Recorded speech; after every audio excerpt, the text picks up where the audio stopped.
प्रतिनिधि सभालाई व्यवस्थित र मर्यादित बनाउँछु सभामुख घिमिरे। कर्णालीका मुख्यमन्त्रीले पाए विश्वासको मत। उपसभामुखमा इन्दिरा र मुक्त कुमारीको उम्मेदवारी। प्रधानमन्त्रीले संसद भित्र मौन धारणको अभिज्ञा गरेको भन्दै मधेस कांग्रेसको विरोध। थप एक मन्त्रालय दिन प्रधानमन्त्रीले मागे जनमत पार्टीसँग आइतबारसम्मको समय। मलाई उपर खुट्टी लगाएर बस्ने छुट रहेको छैन। ऊर्जा मन्त्री राजेन्द्र लिङदेन। देउवा सरकारले छिमेकी सम्बन्धलाई तनावग्रस्त बनाएको केपी शर्मा ओलीको आरोप। वैदेशिक रोजगार ऐन संशोधन गर्न सरकार तयार भएको प्रधानमन्त्री प्रचण्डको तर्क। जसपामा दुई धार अशोक ओलीतिर उपेन्द्र यादव माधव नेपालतिर। माधव नेपालको छेउमा बसेपछि ओलीले भने ओहो फेरि सँगै भइएछ रोमाञ्चक प्रसङ्ग। संवैधानिक अङ्गका पदाधिकारी र न्यायाधीशहरूको तलब। प्रधान न्यायाधीशको 1,02,000 सबैभन्दा कम जिल्ला न्यायाधीशको 64,000 तोकियो। निजी जग्गामा डोजर चलाएपछि काठमाडौँ महानगर विरुद्ध उत्रिए सुमन साइमी। तत्काललाई स्वास्थ्यमा सुधार भए पनि दीर्घकालीन समाधान कलेजो प्रत्यारोपण नै भएको वर्षमान पुनलाई चिकित्सकको सल्लाह। 18 महिनाको बच्चालाई मेडिसिटी अस्पतालले लगायो म्याद गुज्रिएको खोप। 9 वर्षका बालकको हत्या आरोपमा काका सहित 2 जना पक्राउ। उपत्यकाका यात्रु दुर्व्यवहारमा परेपछि सचेत गराउँदै प्रहरी। सुस्ता बचाउ अभियन्ता गोपाल गुरुङको उपचारमा आर्थिक समस्या। मलेसियामा बन्धक बनाइएका थप 12 जना नेपाल फर्किए। सन्दीपलाई बन्द प्रशिक्षणमा बोलाउने बारे क्यान अझै पनि अलमलमा। टी20 लिगमा स्पष्ट फिक्सिङ भएको सिआइबीको निष्कर्ष। प्रतिवेदन सोमबार सार्वजनिक गर्ने तयारी। दर्शकबिन नमस्कार, तपाईँ हेर्दै हुनुहुन्छ नेपाल पोस्ट। म गोविन्द चापागाई। आज मिति विक्रमसम्म 2079 साल माघ महिनाको 7 गते शनिबार इस्वीसम्म 2023 जनवरी 21 तारिक। यसै गरी आज माघ कृष्ण औँसी तिथि पनि परेको छ। सदाझै देश तथा विदेशमा घटेका घटना राजनीति खबर। आज उपसभामुखमा इन्दिरा र मुक्त कुमारीको चुनाव हुँदैसँगै विभिन्न नेताहरूको भनाई। सन्दीप लामिछाने प्रकरण लगायत स्वास्थ्य सम्बन्धी जानकारी। यसै गरी आजबाट नेपाल पोस्टको शुभ बिहानी समाचार सँगै एउटा कुनै जनजीवनसँग सम्बन्धित रहेको कुनै एउटा स्वास्थ्य सम्बन्धी जानकारी दिनेछौँ। यही प्रसङ्गमा आज मान्छेलाई ऐठन किन हुन्छ त, यसको अन्धविश्वास के कस्तो रहेको छ, सँगै समाधान के हो त, यस बारेमा जानकारी दिनेछौँ। सँगै आज दिनभरि कहाँ के हुँदैछ त सम्पूर्ण जानकारीहरू लिएर उपस्थित भएका छौँ। हामी प्रति कुनै प्रतिक्रिया छन् भने तलको कमेन्ट बक्समा आफ्नो प्रतिक्रिया उल्लेख गर्न नभुल्नुहोला। तपाईँको प्रतिक्रियालाई मनन गर्दै अगाडि बढ्नेछौँ। सकेसम्म देशैभरिका अपडेटलाई समेट्ने कोसिस गर्नेछौँ। समाचार समय अवधिसम्म हामीसँगै रहनुहोला। आउनुहोस् समाचार सुरु गरौँ नवनिर्वाचित सभामुखको प्रसङ्गबाट। नवनिर्वाचित प्रतिनिधि सभाका सभामुख देवराज घिमिरेले पद बहाली गरेका छन्। हिजो शुक्रबार अपराह्न सभामुख घिमिरेले पदभार ग्रहण गरेका हुन्। पदभार ग्रहण गरेसँगै उनले आफ्नो पहिलो निर्णय पनि सार्वजनिक गरेका छन्। सभामुख घिमिरेले नवनिर्वाचित सांसदहरूका लागि संसदीय अभ्यास र प्रक्रिया सम्बन्धी अन्तर्क्रिया कार्यक्रमको आयोजना गर्ने निर्णय गरेका छन्। कार्यक्रम कहिले र कहाँ गर्ने भन्ने निर्णय भने भएको छैन। कर्णाली प्रदेशका मुख्यमन्त्री राजकुमार शर्माले विश्वासको मत प्राप्त गरेका छन्। उनले शुक्रबारको प्रदेश सभा बैठकबाट विश्वासको मत पाएका हुन्। संसदमा शर्मालाई विश्वासको मत दिने सांसदको संख्या 25 रहेको थियो। उनको विपक्षीमा 14 जना सांसदले मतदान गरेका थिए। 40 सदस्यीय प्रदेश सभामा हिजो शुक्रबार 39 सांसद मतदानमा सहभागी रहेका थिए। मुख्यमन्त्री शर्मा पुस 27 गते कर्णाली प्रदेशको तेस्रो मुख्यमन्त्रीका रूपमा नियुक्त भएका थिए। यसअघि कांग्रेसका जीवन बहादुर साई र माओवादी केन्द्रका महेन्द्र बहादुर साई कर्णालीको मुख्यमन्त्री बनिसकेका छन्। कर्णालीसँगै प्रदेश नम्बर 1 मधेस बागमती गण्डकी र लुम्बिनी गरी 6 वटा प्रदेशका मुख्यमन्त्रीहरूले विश्वासको मत पाइसकेका छन् भने सुदूरपश्चिममा विश्वासको मत लिने प्रक्रिया अझै सुरु हुन सकेको छैन।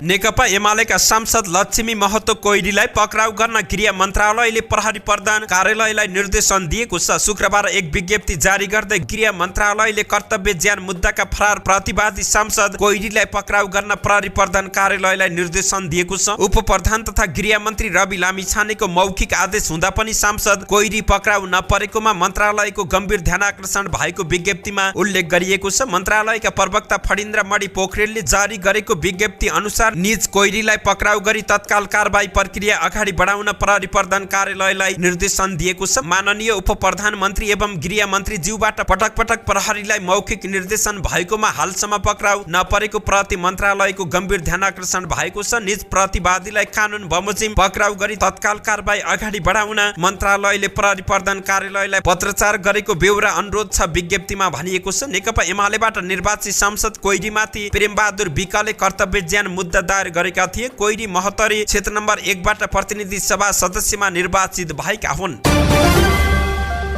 उपसभामुखका लागि 2 जनाको उम्मेदवारी परेको छ। राष्ट्रिय स्वतन्त्र पार्टी राजसपाकी इन्दिरा राणा मगर र नेपाली कांग्रेसकी मुक्ता कुमारी यादवले उपसभामुख पदमा मनोनयन दर्ता गराएका छन्। इन्दिरालाई सत्तारूढ दलको समर्थन रहेको छ। उनको प्रस्तावकमा राजसपाकै शोभिता गौतम रहेकी छिन् भने समर्थकमा नेकपा एमालेका कृष्ण गोपाल श्रेष्ठ, नेकपा माओवादी केन्द्रकी नारायणी शर्मा र राप्रपाका राजेन्द्र लिङदेन रहेका छन्। मुक्ता कुमारीलाई भने सरकारमा नरहेका दलको समर्थन रहेको छ। उनको प्रस्तावकमा कांग्रेस नेता बद्री पाण्डे तथा समर्थकमा एकीकृत समाजवादीका मेटमाडी चौधरी, लोसपाका सर्वेन्द्रनाथ शुक्ला रहेका छन्। संसद सचिवालयले उपसभामुखको मनोनयन दर्ता गर्ने समय हिजोका लागि तोकेको थियो। उपसभामुख चयनका लागि आज शनिबार दिउँसो 1 बजे प्रतिनिधि सभा बैठक बस्नेछ। प्रधानमन्त्री पुष्पकमल दाहाल प्रचण्डलाई विश्वासको मत दिएको कांग्रेसले सभामुख र उपसभामुखमा भने प्रतिस्पर्धा गरेको छ। यसअघि कांग्रेसले सभामुखमा ईश्वरी नेउपानेलाई उम्मेद्वार बनाएको थियो, तर सत्ता गठबन्धनबाट उम्मेद्वार बनेका नेकपा एमालेका देवराज घिमिरे सभामुखमा चयन भएका छन्।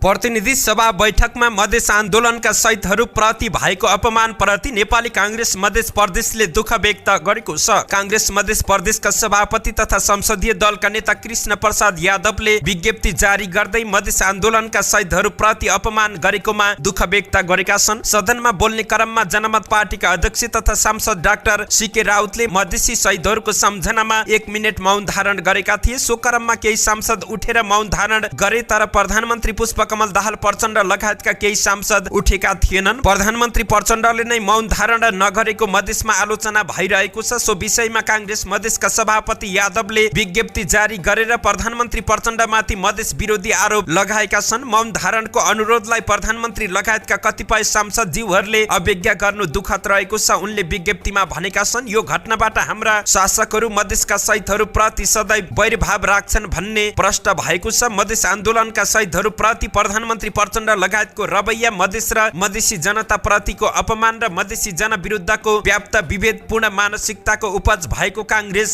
मधेसका सभापति यादवले टिप्पणी गरेका छन्। प्रतिनिधि सभामा भएको घटनाप्रति दुःख व्यक्त गर्दै उनले आगामी दिनमा यस्ता विभेद र अपमानपूर्ण व्यवहार नगर्न प्रधानमन्त्री प्रचण्ड लगायत सम्बन्धित सबैलाई ध्यान आकर्षण गराएका छन्।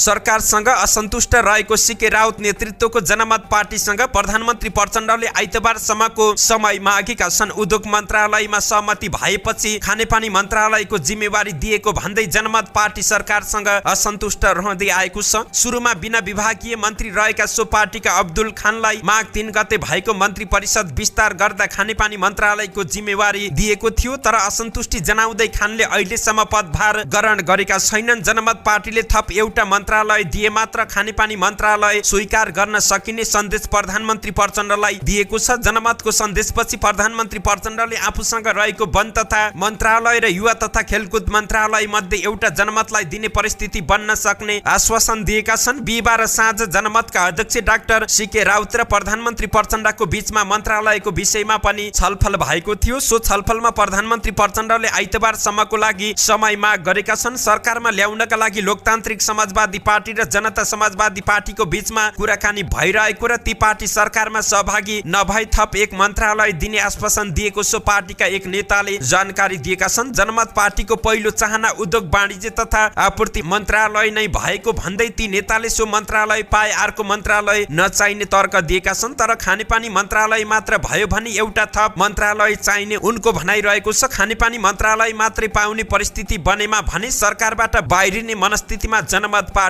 रहेको छ।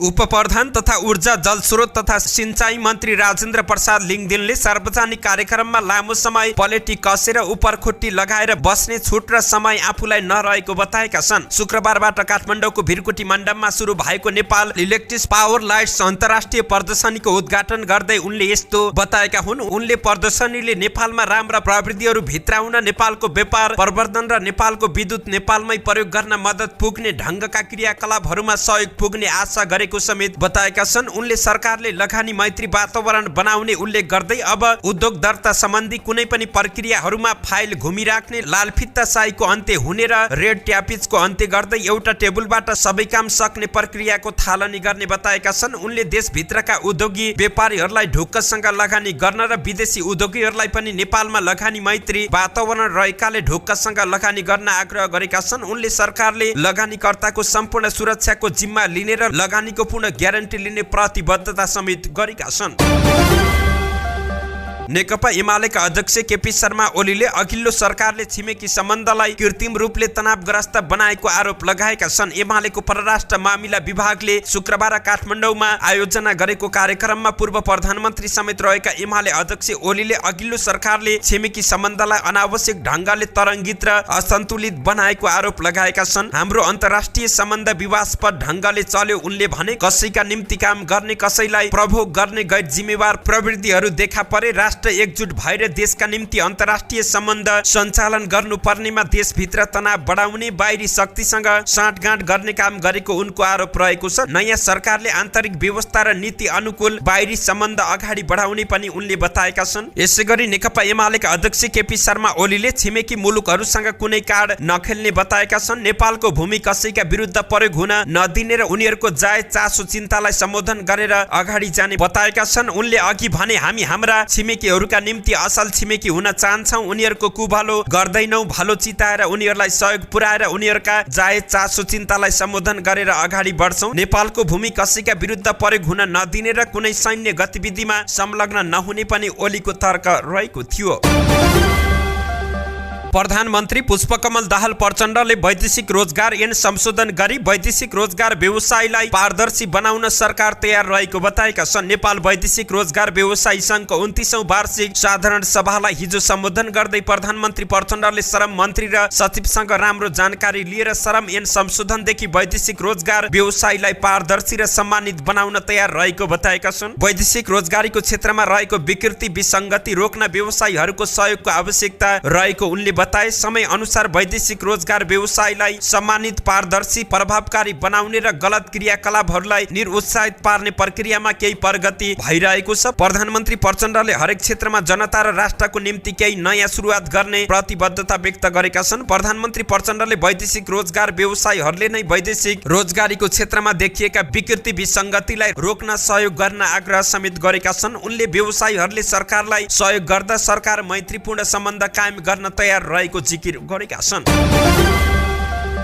अहिले जनता समाजवादी पार्टी नेपाल जसपामा दुई धार प्रष्ट रूपमा देखिएको छ। वर्ष दिन पहिले मात्र उपेन्द्र यादव र महन्त ठाकुर बीच आन्तरिक विवाद हुँदा जसपा विभाजन भई लोसपा भएको थियो। त्यसपछि उपेन्द्र यादव र डाक्टर बाबुराम भट्टराई बीच पनि आन्तरिक विवाद भएपछि जसपा पुनः विभाजन भयो। अहिले फेरि जसपाका संघीय परिषद अध्यक्ष अशोक राई र जसपाका अध्यक्ष उपेन्द्र यादव बीच मनमुटाव सुरु भएको छ। चुनाव लगत्तै दुईजनाको बीचमा सुरु भएको मनमुटाव अहिले पार्टीको बैठकहरूमा देखिन थालेको छ। मक्सिर 18 गते विराटनगर एयरपोर्टमा अध्यक्ष यादवले सञ्चारकर्मीहरूसँग भनेका थिए, हामीले चुनावमा एमालेसँग केही क्षेत्रमा तालमेल गरेका थियौं। चुनावसँगै एमालेसँगको सहकारी कोर्स पनि सकिएको छ। लगत्तै अध्यक्ष राईले एमालेसँगको गठबन्धन कायम रहेको प्रतिक्रिया दिए। त्यतिबेला अध्यक्ष राई चुनाव जितेर मतदातालाई धन्यवाद दिँदै आफ्नो क्षेत्रमा घर दैलो गरिरहेका थिए। उनले भनेका थिए, एमालेसँग भएको गठबन्धनको अन्त्य भएको छैन। उपेन्द्रजीको त्यो व्यक्तिगत धारणा मात्र हो, पार्टीको धारणा होइन। त्यहीबाट यी दुईको मनमुटाव सुरु भएको थियो। अशोक राई र उपेन्द्र यादव काठमाडौँ फर्के पनि दुई बीच पहिला जस्तो न्यानो कुराकानी भएन। त्यसको असर संसदीय दलको नेता चयनमा देखियो। पार्टीमा सबैभन्दा सिनियर नेता भएको कारण आफू संसदीय दलको नेता बन्नेमा ढुक्क थिए अशोक राई। तर जसपा अध्यक्ष उपेन्द्र यादवले 12 का सांसद रामशाह यादवलाई संसदीय दलको नेता बनाए। अध्यक्ष यादवले एकीकृत समाजवादीसँग एकता प्रक्रिया पनि अगाडि बढाएका छन्। जुन कुरा अर्का अध्यक्ष राईलाई फिटिकै मन परेको छैन, त्यस्तै यो एकताको विषयलाई एमाले अध्यक्ष ओलीले पनि मन पराएका छैनन्। यस र जसपाको एकता प्रक्रिया सुरु भएपछि एमाले अध्यक्ष ओली जसपा अध्यक्ष यादवसँग बिचकिएका थिए र त्यसमा साथ दिइरहे। जसपा संघीय परिषदका अध्यक्ष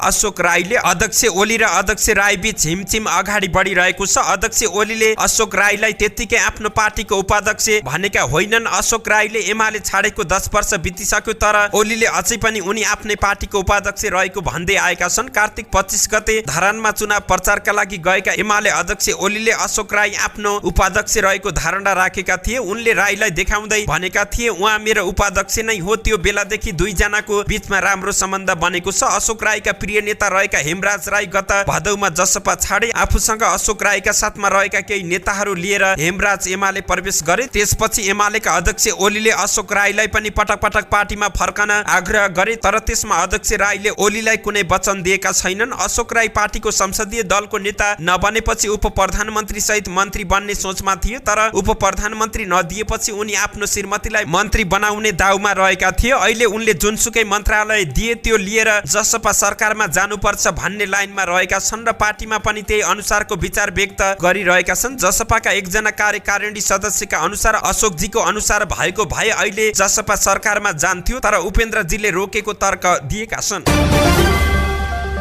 शुक्रबार शीतल निवास स्थित राष्ट्रपति कार्यालयमा नवनिर्वाचित सभामुख देवराज घिमिरेको शपथ ग्रहण रहेको थियो। संवैधानिक प्रमुखहरूको शपथ ग्रहणमा उपस्थित हुने परम्परा अनुसार पूर्व प्रधानमन्त्रीहरू पनि पुगेका थिए। समारोहमा उपस्थित हुने पूर्व प्रधानमन्त्रीहरूमा रहेका थिए एमाले अध्यक्ष केपी शर्मा ओली, एकीकृत समाजवादीका अध्यक्ष माधव कुमार नेपाल, नेपाल समाजवादी पार्टीका अध्यक्ष बाबुराम भट्टराई र एकीकृत समाजवादीका सम्मानित नेता झलनाथ खनाल। सभामुखको शपथ ग्रहणमा पूर्व प्रधानमन्त्रीहरू एकै लहरमा बसेका थिए। संयोगले पूर्व प्रधानमन्त्री नेपाल केपी शर्मा ओलीको छेउमै परे। नेपालको छेउमा बाबुराम भट्टराई रहेका थिए। आफ्नै छेउमा नेपाल परेपछि ओलीले ठट्टा गरेको पूर्व प्रधानमन्त्री भट्टराईले बताए। सँगै परेपछि ओलीजीले ओहो हामी फेरि सँगै परिएछ भनेर ठट्टा गरे। एकैछिन हाँसी मजाक भयो। उनले भने ओलीको टिप्पणी प्रति नेता नेपाल मौन रहे। छेउमै रहेका भट्टराईले भने सँगै पर्नु राम्रो रहेको प्रतिक्रिया दिए। सँगै पर्नु त राम्रो हो, यसरी धेरै सँगै परियो भने माया पलाउँदै जान्छ भनेर मैले पनि ठट्टा गरेँ, भट्टराईले भने। एमाले अध्यक्ष ओली र एकीकृत समाजवादीका अध्यक्ष नेपाल बीच पार्टी विभाजनपछि पहिलो पटक प्रधानमन्त्री पुष्पकमल दाहाल प्रचण्डले पुस 11 मा शपथ लिँदा कुराकानी भएको थियो। त्यसबेला दुई नेता बीच सामान्य कुरा भएको थियो। त्यसपछि सभामुख घिमिरेको शपथ ग्रहणमा पनि दुई नेता बीच संवाद भएको छ।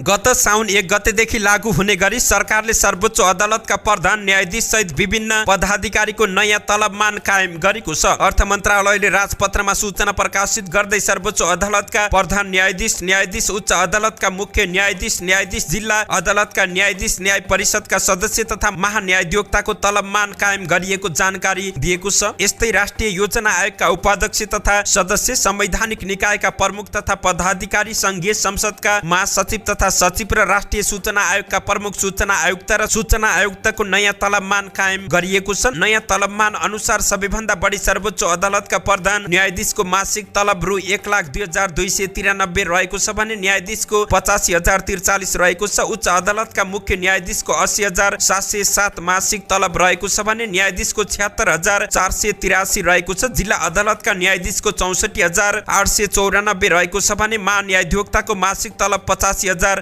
रहेको छ। न्याय परिषदका सदस्यको सर्वोच्च अदालतका न्यायाधीश सरहको तलब 85,043, राष्ट्रिय योजना आयोगका उपाध्यक्षको 79,385, सदस्यको 77,660 तोकिएको छ। संवैधानिक निकायका प्रमुख पदाधिकारीको 80,707, पदाधिकारीको 76,383 तोकिएको छ। संघीय संसदका महासचिवको 77,211 र सचिवको 72,082 उल्लेख गरिएको छ। राष्ट्रिय सूचना आयोगका प्रमुख सूचना आयुक्तको 80,707 र सूचना आयुक्तको भने 78,383 तोकिएको छ।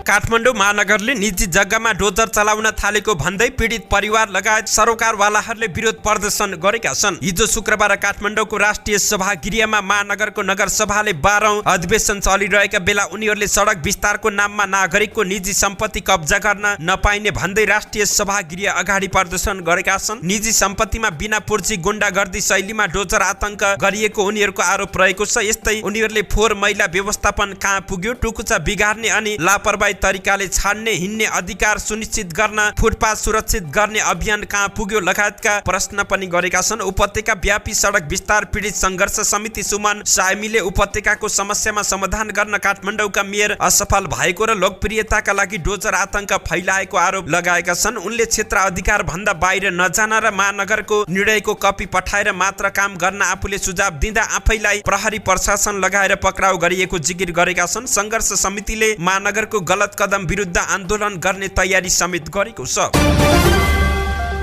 नेकपा माओवादी केन्द्रका उपमहासचिव वर्षमान पुन अस्पतालबाट डिस्चार्ज भएका छन्। लामो समयदेखि जटिल प्रकारको वंशाणुगत जन्डिस भएका पुन गत शनिबार ललितपुर स्थित सुमेरु सिटी अस्पतालमा भर्ना भएका थिए। पुनको स्वास्थ्यमा तत्काललाई राम्रो भएपछि डिस्चार्ज गरिएको उनको उपचारमा संलग्न पेट तथा कलेजो रोग विशेषज्ञ डाक्टर युवराज शर्माले जानकारी दिएका छन्। अहिलेलाई उहाँलाई उपचारले राम्रो रेस्पोन्स गरेको छ। उहाँ उठ्न र घरमा हिँडुल गर्न सक्नुहुन्छ डाक्टर शर्माले भने। अबको उपचार के त भन्ने प्रसङ्गमा नेता पुनलाई मानिसमा बिरलै देखिने जटिल प्रकारको वंशाणुगत जन्डिसको समस्याले लामो समयदेखि सताउँदै आएको छ। उनको स्वास्थ्य अवस्था तत्काललाई राम्रो भए पनि घरमा रहँदा बढी भन्दा बढी आराम गर्नुपर्ने, तनावबाट टाढै रहनुपर्ने, नियमित औषधि सेवन र फलोअपमा आउनुपर्ने डाक्टर शर्माले जानकारी दिएका छन्। तत्काललाई उहाँको स्वास्थ्यमा सुधार भएको छ, तर यो रोगको दीर्घकालीन समाधान भनेको कलेजो प्रत्यारोपण नै हो शर्माले भने। पुनको कलेजोले 80% भन्दा बढी काम गर्न छोडेको र अबको उपचार प्रत्यारोपण नै भएको शर्माले जानकारी दिए। अबको केही सातामा नै उहाँको कलेजो प्रत्यारोपणको तयारी गरिरहेका छौं। पहिले जहाँ उपचार भएको हो त्यहीबाट गर्ने तयारी छ डाक्टर शर्माले भने। पुनको यसअघि चीनको सेन्जेन स्थित थर्ड पिपुल्स अस्पतालमा उपचार भएको थियो। गृह जिल्ला रोल्पामा रहेका पुनलाई शनिबार स्वास्थ्यमा समस्या आएपछि हेलिकप्टरबाट काठमाडौँ ल्याई सुमेरु सिटी अस्पतालमा भर्ना गरिएको थियो। डाक्टर शर्माका अनुसार पछिल्लो 2 महिना यता पुनको पेटमा पानी जम्ने समस्या देखिँदै आएको थियो। 80% कलेजोले निष्क्रिय अवस्थामा पुर्याएको छ।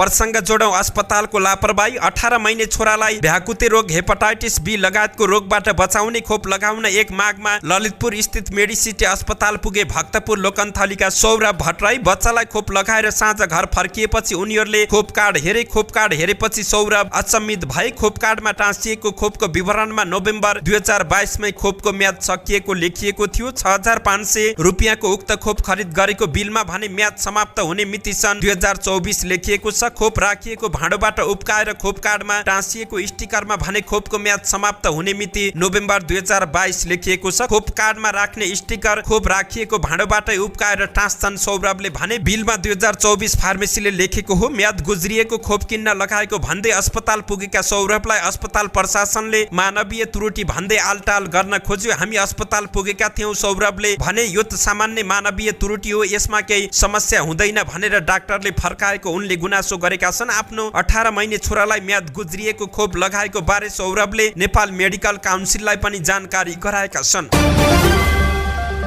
9 वर्षीय बालकको हत्या गरेर शव नदीमा फालेको आरोपमा रौतहट प्रहरीले 2 जनालाई पक्राउ गरेको छ। रौतहटको माधव नारायण नगरपालिका 8 पिपरा रजबाडाका 9 वर्षीय बालक आसनारायण प्रसाद कुशवाको हत्या गरेको आरोपमा प्रहरीले उनका काका जयराम महतो कोइरी र सोही स्थानका सञ्जय रामलाई पक्राउ गरेको छ। जग्गा सम्बन्धी पुरानो रिसिभी र सधैँको झगडाका कारण काका जयरामले भतिजा आसनारायणको हत्या गरेको प्रहरीले दाबी गरेको छ। गत वर्ष मक्सिर 25 गते घरबाट हराएका आसनारायणको शव पुस 1 गते माधव नारायण नगरपालिका 8 स्थित बागमती नदीमा फेला परेको थियो। 25 गते घर बाहिर खेलिरहेका आसनारायणलाई काका जयराम महतो र उनका सहयोगी सञ्जय रामले मुख थुनेर नजिकै रहेको छाप्रोमा लगेर कपडाले हातखुट्टा बाँधेर हत्या गरेको प्रहरीको आरोप रहेको छ। हत्या गरेको दिन उनीहरूले बालकको शवलाई सोही छाप्रोमा लुकाए। दोस्रो दिन राति घरभन्दा 1 किलोमिटर टाढा रहेको परालको थुप्रोमा लुकाए। जिल्ला प्रहरी कार्यालय रौतहटका प्रहरी उपरीक्षक वीरबहादुर बुढा मगरले भने कसैलाई शंका नहोस् भनेर काका जयराम परिवारजनसँगै खोज तलास गर्न पनि गए। उनीहरूले 29 गते राति लासलाई बोरामा हालेर बागमती नदीमा फालेको अनुसन्धानले देखाएको छ। उनीहरूले बालकको हत्यामा प्रयोग गरेको कपडा बोरा लगायतका सामग्री समेत प्रहरीले फेला पारेको छ। पक्राउ परेका 2 जनालाई कर्तव्य ज्यान मुद्दामा जिल्ला अदालत गौरबाट म्याद थप गरी कानुनी कारबाही अगाडि बढाइएको प्रहरी उपरीक्षक बुढा मगरले जानकारी दिएका छन्। उपत्यकामा सञ्चालित सार्वजनिक सवारी साधनमा यात्रुमाथि परिचालक सहचालकको दुर्व्यवहार बढ्दो रहेको छ। काठमाडौँ उपत्यका ट्राफिक प्रहरी कार्यालयमा चालु आर्थिक वर्षको 6 महिनामा मात्रै 148 दुर्व्यवहारका गुनासा दर्ता भएका छन्। कार्यालयका प्रवक्ता एवं प्रहरी वरिष्ठ उपरीक्षक राजेन्द्र प्रसाद भट्टले दुर्व्यवहारमा परेको भनेर यात्रुबाट गुनासो आउने क्रम नरोकिएको जानकारी दिएका छन्। यात्रुका गुनासोलाई सम्बोधन गर्न र व्यवहार सुधारका लागि सचेतना कार्यक्रम सुरु गरिएको उनले जानकारी गराएका छन्। पुसमा गरिएको सचेतना कार्यक्रममा 2321 चालक तथा सहचालक सहभागी भएको र यो क्रम अहिले पनि जारी रहेको उनले बताएका छन्। प्रहरीले चालक तथा परिचालकको आचरण तथा व्यवहार सुधारका लागि नेपाल यातायात व्यवसाय राष्ट्रिय महासंघ र सार्वजनिक यातायात केन्द्रीय महासंघमा पत्रचार समेत गरेको छ। सार्वजनिक सवारी साधनमा यात्रुमाथि चालक परिचालकबाट दुर्व्यवहार भएको भनी गुनासो बढेसँगै उक्त कार्यालयले सचेतना कार्यक्रमलाई पनि तीव्रता दिएको प्रवक्ता भट्टले जानकारी दिएका छन्। सुस्ता बचाउ अभियानका संयोजक गोपाल गुरुङको उपचारमा आर्थिक अभाव भएको छ। भारतीय अतिक्रमणको चपेटामा परेको नवलपरासी पश्चिमको सुस्तामा नेपाली भूमि जोगाउन 24 वर्षदेखि अभियान सञ्चालन गरेका 62 वर्षीय गुरुङलाई मस्तिष्कको घात भई झण्डै 1 महिनादेखि अस्पतालमा उपचाररत रहेका छन्। सुस्ता गाउँपालिका 5 का गुरुङको भैरवाई स्थित युनिभर्सल मेडिकल कलेजमा उपचार भइरहेको छ। आर्थिक अभावका कारण उपचारमा समस्या भएको भन्दै परिवारजनले सरकारसँग सहयोगको याचना गरेका छन्। 29 दिनदेखि अस्पतालमा भर्ना गरेर उपचार गराउँदा भएको रकम सकिएपछि आर्थिक सङ्कलनका लागि 5 सदस्यीय टोली बनाइएको गुरुङकी छोरी पसन्द गुरुङले जानकारी दिएकी छिन्। बुवाले देशको भूमि अतिक्रमणबाट जोगाउन वर्षौंदेखि भारतीय पक्षसित लड्दै आउनुभयो। 1 वर्ष त भारतमा थुनिनु पनि भयो। पसन्दले भनिने हामीसँग भएको 6 लाख खर्च भएर सकियो, अब सरकारले उपचारमा सहयोग गर्छ कि भन्ने आशा राखेका छौँ। गोपालका एक छोरा वैदेशिक रोजगारीका क्रममा दुबईमा रहेका छन् भने एउटी छोरी कक्षा 11 मा अध्ययनरत रहेकी छिन्। घरको आर्थिक अवस्था कमजोर भएकाले सरकारी निकायबाट उपचारमा सहयोगको अपेक्षा गरेको उनकी छोरीले बताएकी छिन्। मलेसियामा बन्धक बनाइएका थप 12 जनाको उद्धार भएको छ। नेपाल सरकारको पहलमा बन्धक बनेको 20 दिनपछि शुक्रबार गोर्खाका 3 सहित 12 जना नेपाल फर्किएका हुन्। बन्धक बनाइएका 19 मध्ये 7 जनाको अघिल्लो बुधबार नै उद्धार गरिएको थियो। शुक्रबार गोर्खाका विष्णु प्रसाद ढकाल, सुजन गोतामे, टीकाराम गोतामे, मकवानपुरका प्रदीप कोइराला र भेषबहादुर सुवेदी, उदयपुरका इन्द्रबहादुर छेत्री, सप्तरीका सुनिल अधिकारी, रौतहटका हजारी प्रसाद पटेल, बीरबल राय यादव, हिरालाल रावत, चितवनका सन्तोष परियार र धादिङका सूरज खड्का नेपाल फर्किएका हुन्। उनीहरू आफ्नै विमान भाडा बेहोरेर नेपाल फर्किएका हुन्। रोजगारीका सिलसिलामा मलेसिया पुगेकाहरू पुस 17 गतेबाट केलाङ भन्ने सहरको एक भवनको तेस्रो तलामा बन्धक बनाइएका थिए। काठमाडौँ स्थित सानेपाको खोजी रिक्वायरमेन्ट मेन पावर कम्पनीबाट भदौ 23 गते मलेसिया स्थित हङटिज चिकन सप्लायर्समा उनीहरू कामका लागि पुगेका थिए।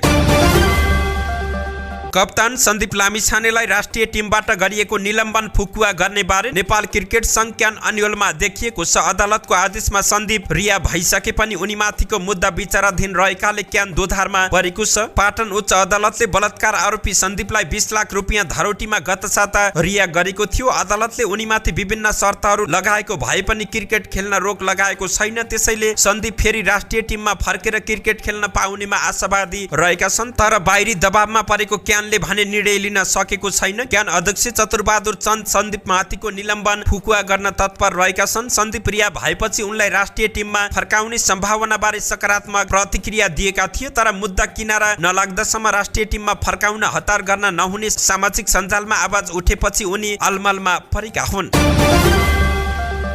गत साता सम्पन्न नेपाल टी20 लिगमा फिक्सिङ भएको निष्कर्ष केन्द्रीय अनुसन्धान ब्युरो सीआईबीले निकालेको छ। सीआईबी प्रमुख उत्तम राज सुवेदीले केही विरुद्ध मुद्दा चल्ने अवस्था रहेको बताएका छन्। त्यसमा खेलाडी, म्यानेजर, अफिसियल जो पनि हुन सक्छन्। एआईजी सुवेदीले भने सुवेदीले फिक्सिङ विवाद सम्बन्धमा भएको छानबिनबारे सोमबार प्रतिवेदन सार्वजनिक गरिने बताएका छन्। आइतबार प्रतिवेदन सार्वजनिक गर्ने तयारी थियो तर सार्वजनिक बिदा परेछ, त्यसैले सोमबार सार्वजनिक हुनेछ। उनले भने नेपाल टी20 लिगमा फिक्सिङका लागि अप्रोच भएको भन्दै कमेन्टेटर सचिन तिम्लिसिनाले प्रतियोगिताको बीचमै छाडेका थिए। राष्ट्रिय टोलीका पूर्व कप्तान ज्ञानेन्द्र मल्लले आफ्नो टोलीका एक खेलाडीलाई फिक्सिङका लागि अप्रोच भएको बताएपछि प्रतियोगिता चरम विवादमा पुगेको थियो। प्रतियोगिता आयोजनाको जिम्मा पाएको भारतीय कम्पनी 73 स्पोर्टका अधिकारी प्रतियोगिताको बीचमै घर फर्किएका थिए। प्रतियोगितामा सहभागी सबै 6 टोलीका खेलाडीले पारिश्रमिक पाएका छैनन्। एक खेलाडीका अनुसार नेपाल क्रिकेट संघ क्यानले 6 महिनाभित्र पारिश्रमिक उठाइदिने प्रतिबद्धता जनाएको जनाएको छ। टेन्डर प्रक्रिया बिना 7-3 स्पोर्टलाई नेपाल T20 8 वर्षका लागि आयोजना गर्न दिएपछि सुरुवातदेखि नै यो प्रतियोगिता विवादमा परेको थियो। CIB ले फिक्सिङमा संलग्न रहेकाको नाम गोप्य राखेको छ। फिक्सिङको शंकापछि ICC को एन्टी करप्सन कमिटीको टोली पनि नेपाल आइपुगेको थियो। प्रतियोगितामा एन्टी करप्सन हेरिरहेको युनिटले उनीहरूलाई फिक्सिङ बारे रिपोर्ट गरेको थियो। प्रतियोगिताको दौरान शंकास्पद व्यवहार गर्नेलाई तत्काल जिम्मेवारीबाट हटाइएको क्यानको दाबी रहेको छ। CIB स्रोतका अनुसार 7-3 स्पोर्टका अधिकारी विरुद्ध पनि मुद्दा चल्न सक्ने स्थिति रहेको छ।